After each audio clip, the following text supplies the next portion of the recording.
आज मेरा लैपटॉप नहीं काम कर रहा।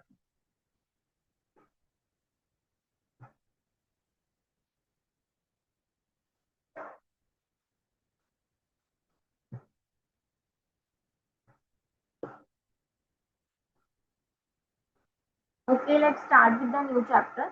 That is chapter 10, marginal cost and profit planning. Am I audible? Yes. Okay. Let's start with the chapter marginal cost and profit planning. Marginal cost. First, हम पढ़ेंगे marginal cost होता क्या है. मार्जिन हमने वैसे पढ़ा हुआ है. मार्जिन क्या होता है? In simple word, simple language, margin क्या होता है? प्रॉफिट. थोड़ा और simple, just margin. Bank, business, bank सब छोड़ दो, कंपनी, फाइनेंस सब छोड़ दो. मार्जिन का मतलब क्या होता है?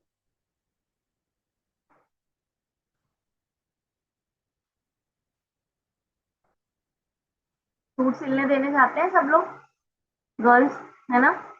तो वो उनको बोलते हैं ना, 2-2 इंच एक्स्ट्रा रख देना, मार्जिन रख देना सिलाई में. और वैसे भी टेलर सिलाई में 1 इंच 1.5 इंच मार्जिन रखते हैं, है ना? वो margin. Margin means extra, something addition. ठीक है, तो मार्जिन का मतलब होता है एडिशन. तो जो मार्जिनल कॉस्ट होती है वो भी क्या होती है कि कुछ एडिशन करने से, जो हम कर रहे हैं उसमें कुछ एडिशन करने से जो हमें कॉस्ट पड़े उसको हम क्या बोलेंगे? Marginal cost. ठीक है. Marginal cost is a change in the total cost due to change in the production level. ठीक है, वही बता रहे हैं कि अगर हमने अपनी प्रोडक्शन में कुछ चेंजेस लेके आए तो हमारे मार्जिन में उसकी वजह से हमारे कॉस्ट में, जो प्रोडक्शन में कुछ चेंज लाने की वजह से जो कॉस्ट में चेंज आया, उसी को, उस जो थोड़ा सा चेंज आया उसको हम क्या बोलेंगे? मार्जिनल चेंज या मार्जिनल कॉस्ट. ठीक है. Marginal cost is the amount at any given volume of output by which engaged costs are charged if the volume of output is increased or decreased by 1 unit. एक भी unit अगर हम कम या बढ़ाते हैं तो हमारी मार्जिनल और हमारी कॉस्ट में जो भी चेंज आता है उसको हम क्या बोलेंगे? That is marginal cost.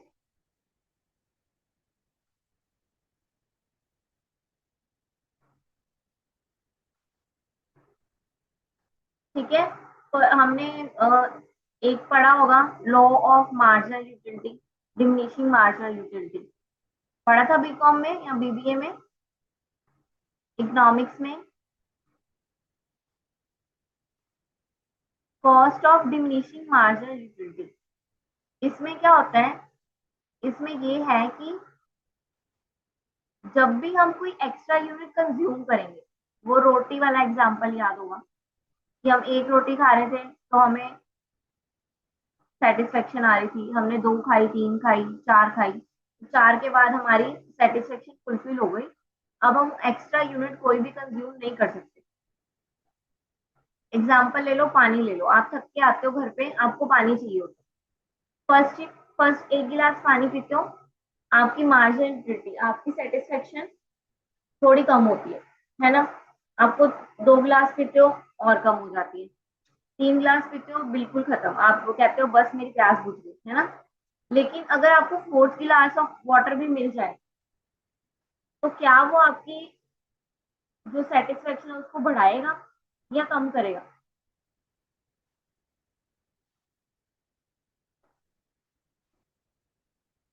हाँ जी. 4th गिलास ऑफ वाटर आप पीना चाहोगे? अगर आपको 3 गिलास पानी के मिल चुके हैं, आप 4th गिलास पीना चाहोगे? नहीं चाहेंगे. क्यों? क्योंकि हमारे 3 गिलास में ही सेटिस्फेक्शन जो है वो फुलफिल हो चुकी है. तो जब भी एक्स्ट्रा यूनिट कुछ कंज्यूम करते हैं, एक एडिशन करते हैं, जैसे 3 के बाद हम चौथा गिलास एडिशन कर रहे हैं, एक एक्स्ट्रा यूनिट एडिशन करने पे हमारी सेटिस्फेक्शन पे या हमारी प्रोडक्शन में जो भी चेंज आएगा उसको हम क्या बोलेंगे? मार्जिनल, मार्जिनल कॉस्ट बोलेंगे. ये हम बिजनेस की बात कर रहे हैं तो इसमें हम प्रोडक्शन की बात करते हैं कि अगर प्रोडक्शन में कुछ भी चेंज करेंगे तो कॉस्ट में उसकी वजह से जो भी चेंज आएगा उसको हम क्या बोलेंगे? Marginal cost.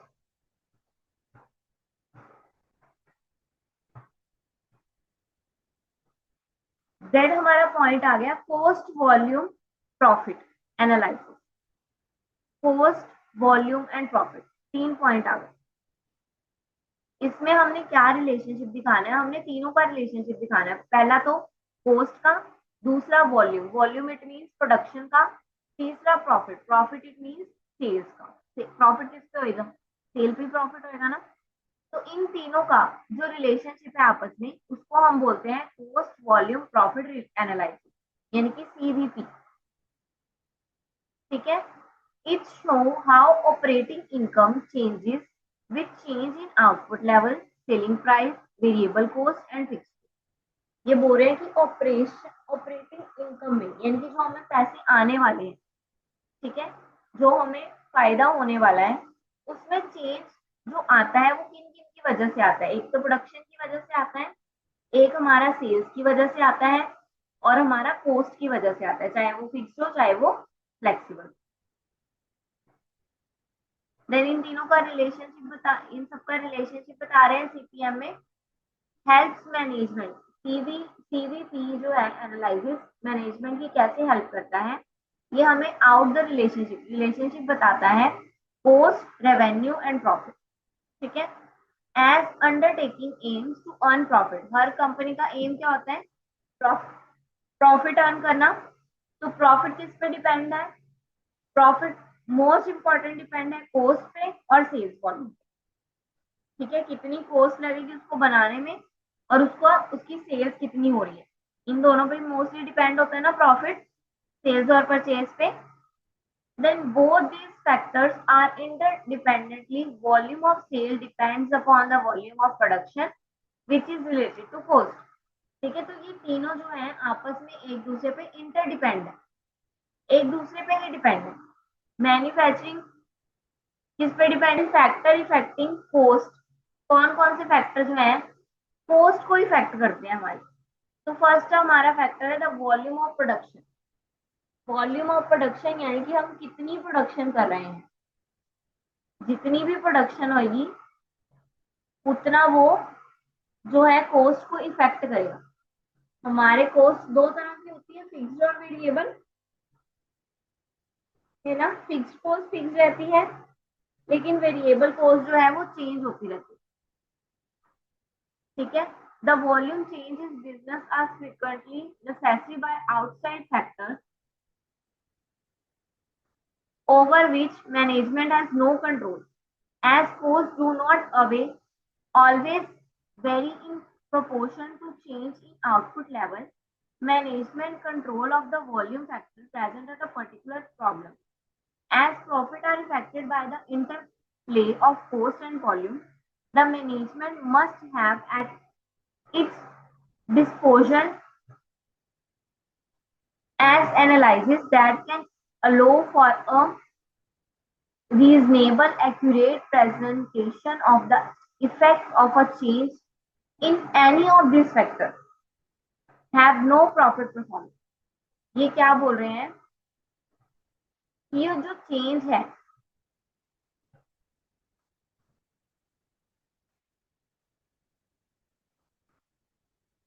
सबसे पहले तो कौन इफेक्ट डालता है, वॉल्यूम ऑफ प्रोडक्शन कॉस्ट पे इफेक्ट डालती है। ठीक है, अगर volume of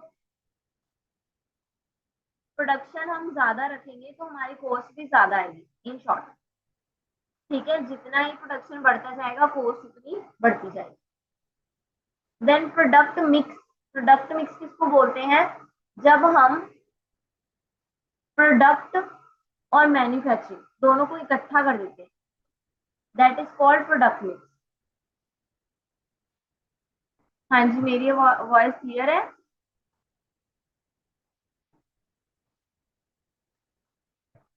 Yes, ma'am.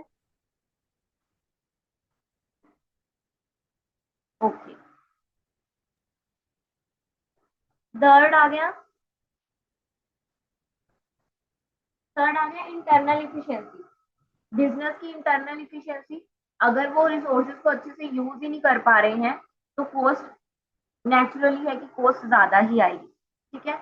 Method of production, कौन सा मेथड लगा रहे हैं, अगर वो कोई ऐसा मेथड लगा रहे हैं जिसमें ज्यादा रिसोर्सेज लग रहे हैं, ठीक है, तो भी हमारी कॉस्ट क्या है, ज्यादा ही आएगी, हम कॉस्ट को इफेक्टिवली नहीं कर पाएंगे। देन साइज ऑफ प्लांट, अगर बड़ा प्लांट है, बड़ा बड़ा मैन्युफैक्चरिंग यूनिट है हमारा, तो हमारी कॉस्ट ज्यादा ही रहेगी। ठीक है, जितना काम उतना दाम, जितना ज्यादा काम होएगा उतना ही कॉस्ट उसकी बढ़ जाएगी। Then cost volume profit analysis considered, ये क्या क्या कंसीडर करते हैं, मतलब कि इसमें कौन कौन सी चीजें इंपॉर्टेंट रोल प्ले करती हैं। फर्स्ट तो आगे वॉल्यूम ऑफ सेल, हमारी सेल्स कितनी हो रही है, सेल्स प्राइस, जो भी हमने प्राइस डिसाइड किया है सेल का। Then product mix of sale, product और सेल का relationship.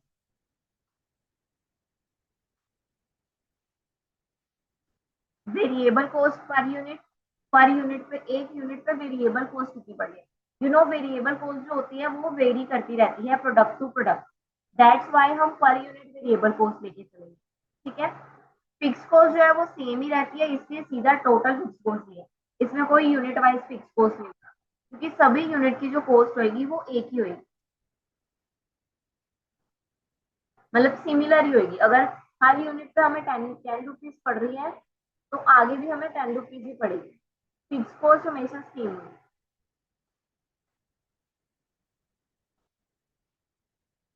Then cost volume profit analysis assumptions यानी कि कुछ पास्ट रूल्स होते हैं जो हम मान के ही चलते हैं कि ये रूल्स जो है ये ऐसे ही रहेंगे, इन रूल्स को हम ऐसे ही रखते हैं, इन रूल्स को हम चेंज नहीं करते।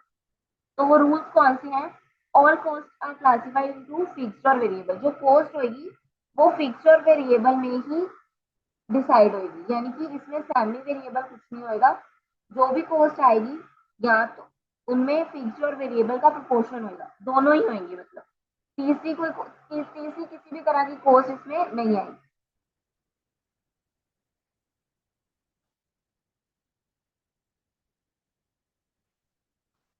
ठीक है, revenue and cost functions are linear, यानी कि बराबर चलेंगे, एक साथ चलेंगे कॉस्ट और revenue. Fix cost, selling price and variable cost per unit are non and constable, तीनों हमें क्या है, पर यूनिट के हिसाब से पता करने हैं और उनको कांस्टेंट रखना है, यानी कि चेंज नहीं करना, यानी कि जो बता दिए जाएंगे उसको वही रख के चलना, अपनी तरफ से प्रोडक्शन बढ़ाने से इनमें कोई चेंज लेके नहीं आना।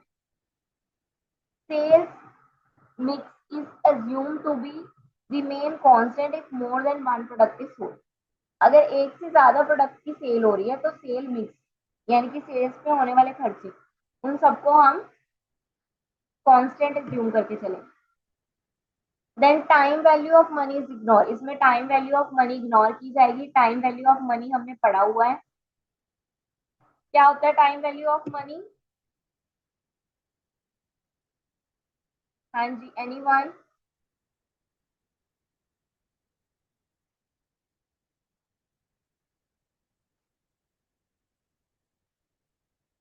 Time value of money,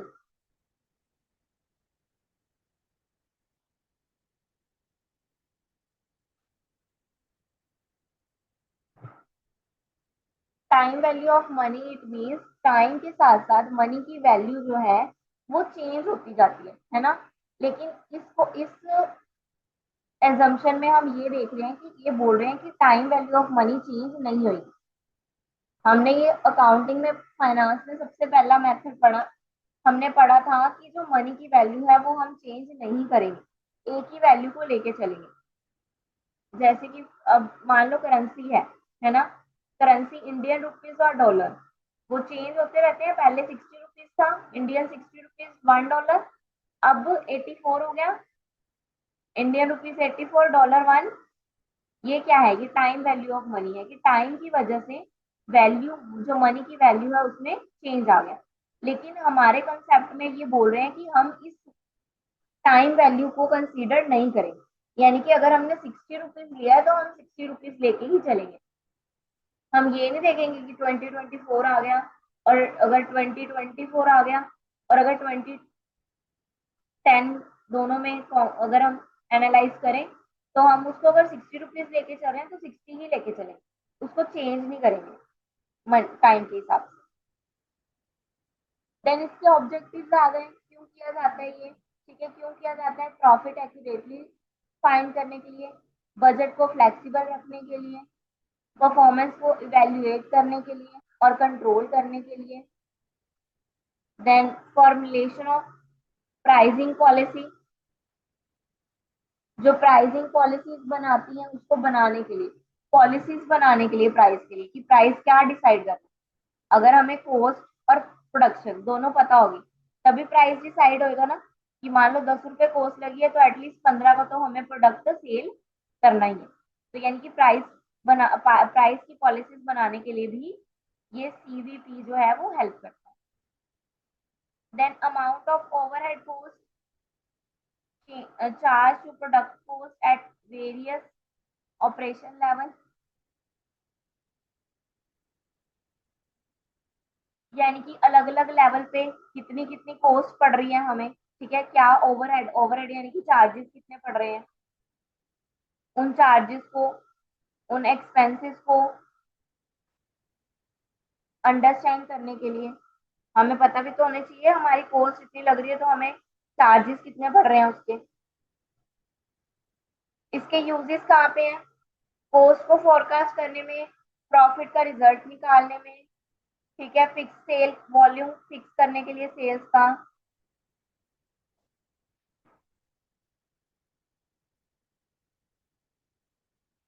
effect of change in volume, volume में जो भी इफेक्ट आ रहा है, जो भी चेंज आ रहा है उसको डिटरमाइन करने के लिए, ठीक है, रिलेटिवली प्रॉफिट को डिटरमाइन करने के लिए, यानी कि उसके साथ जो प्रोडक्शन हो रही है उस पे क्या प्रॉफिट आ रहे हैं हमें, हमारी कंपनी प्रॉफिटेबल चल भी रही है या नहीं, ठीक है। देन कैश रिक्वायरमेंट को असेस करने के लिए कि हमारे पास अब अवेलेबल कैश कितना है, वॉल्यूम, हम आउटपुट जब देखेंगे तो हमें ये भी पता चलेगा कि हमारे जो कैश है हमारे पास वो कितना पड़ा है, कितना हम और कैश जो है वो यूज कर सकते हैं।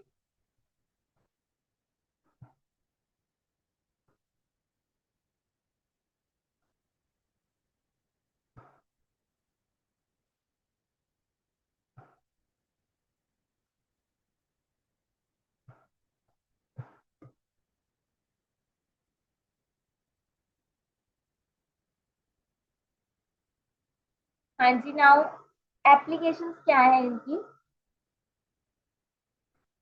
ये मतलब ये कहाँ पे यूज किया जा सकता है, कहाँ पे यूज होता है, ये कहाँ पे यूज होता है, डिसीजन लेने में सबसे पहले तो मैनेजमेंट को, ठीक है। अब मैनेजमेंट ने डिसीजन क्या क्या लेने हैं, यानी कि ये यूज कहाँ कहाँ होना है, प्रॉफिट प्लानिंग में, प्रॉफिट रिलेटेड डिसीजन लेने के लिए, देन परफॉर्मेंस को इवेल्युएशन करने के लिए वहां पे भी मैनेजमेंट जो डिसीजन लेगा उसमें वो सीवीपी की यूज करेगा, ठीक है। देन बाइंग डिसीजन के लिए, यानी कि कस्टमर कितने प्राइस पे बाय करने के लिए रेडी होगा, वो कैसे डिसाइड होगा, वो प्रॉफिट और वॉल्यूम और कॉस्ट से डिसाइड होगा। देन जो काम नहीं हो रहा है, जो डिसकंटिन्यू हो रहा है प्रोडक्ट, वो कौन सा है, वो डिपार्टमेंट क्या है, उसको क्लोज कर दें, जहाँ पे यानी कि हमें कम प्रोडक्शन हो रही है और कॉस्ट हमें ज्यादा पड़ रही है तो हम उस काम को बंद ही कर देंगे, वो ट्राई करेंगे, ठीक है, वो डिसीजन लेने में हेल्प करेगा। फिर प्रॉफिट के डिजायर लेवल पे पहुंचने के लिए हमें हेल्प करेगा, कोटेशंस ऑफर करेगा हमें कि हम कितने तक, कितनी अमाउंट तक प्रॉफिट रख सकते हैं अपना।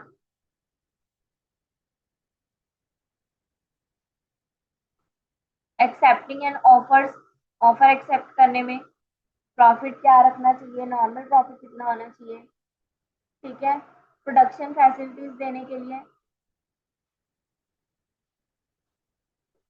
Selection of suitable product mix, कौन सा ऐसा हम प्रोडक्ट, दो प्रोडक्ट रखें जिससे हमें मैक्सिमम सेटिस्फेक्शन हो या मैक्सिमम प्रॉफिट आए, ऐसे कौन से दो प्रोडक्ट को हम मिक्स करें, ये हेल्प करेगा हमें ये डिफाइन करने में। हाँ जी, क्लियर है।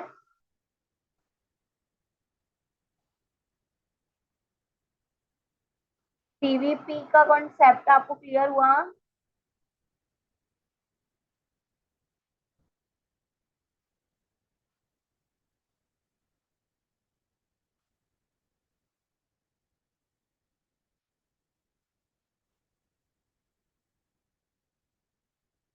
ये एलिमेंट्स यूं है, यानी कि सीवीपी के लिए हमें कौन कौन सी चीजें रिक्वायर्ड है, कौन कौन सी चीजों की जरूरत पड़ेगी, कौन कौन से एलिमेंट को हमने ध्यान में रखना है। फर्स्ट आ गई marginal cost requirement, second contribution margin, then profit volume ratio, break even point, margin of safety.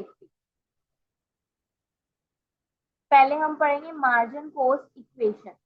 ये कैसे बनती है, sales minus cost is equal to profit.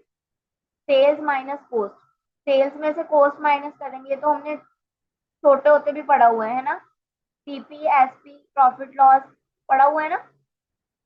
Cost price selling price minus cost price profit आ गया, है ना। ये वही है कि अगर सेल्स में से कॉस्ट माइनस कर देंगे कि उस पे उसको बनाने में कितने पैसे लगे, वो माइनस कर देंगे, तो हमारा क्या निकल के आ जाएगा, प्रॉफिट निकल के आ जाएगा। लेकिन अब हमारे पास कॉस्ट जो है वो दो तरह की है, वेरिएबल कॉस्ट और फिक्स कॉस्ट। तो हम क्या करेंगे, सेल्स में से वेरिएबल कॉस्ट माइनस कर देंगे और प्रॉफिट में फिक्स कॉस्ट ऐड कर देंगे, तो हमारी जो इक्वेशन है वो इक्वल हो जाएगी दोनों तरफ।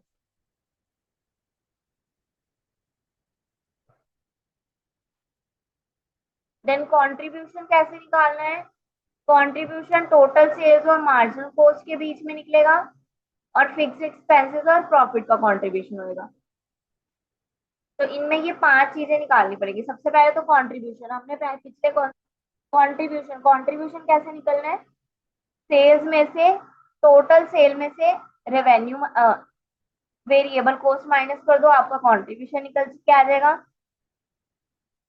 फिर contribution per unit, selling price per unit को selling price variable cost per unit के साथ माइनस कर दो, तो हमारा कंट्रीब्यूशन पर यूनिट आ जाएगा। फिर कंट्रीब्यूशन पर यूनिट को नंबर ऑफ यूनिट जितने भी हम बेच रहे हैं उसके साथ मल्टीप्लाई कर दो, देन हमारा कंट्रीब्यूशन निकल के आ जाएगा। फिर कंट्रीब्यूशन में से फिक्स कॉस्ट माइनस कर दोगे तो प्रॉफिट निकल के आ जाएगा। और अगर फिक्स कॉस्ट ज्यादा होती है तो लॉस आ जाएगा।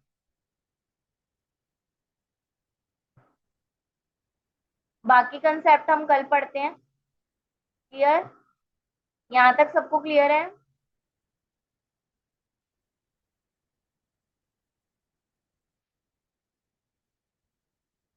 हाँ जी एवरीवन।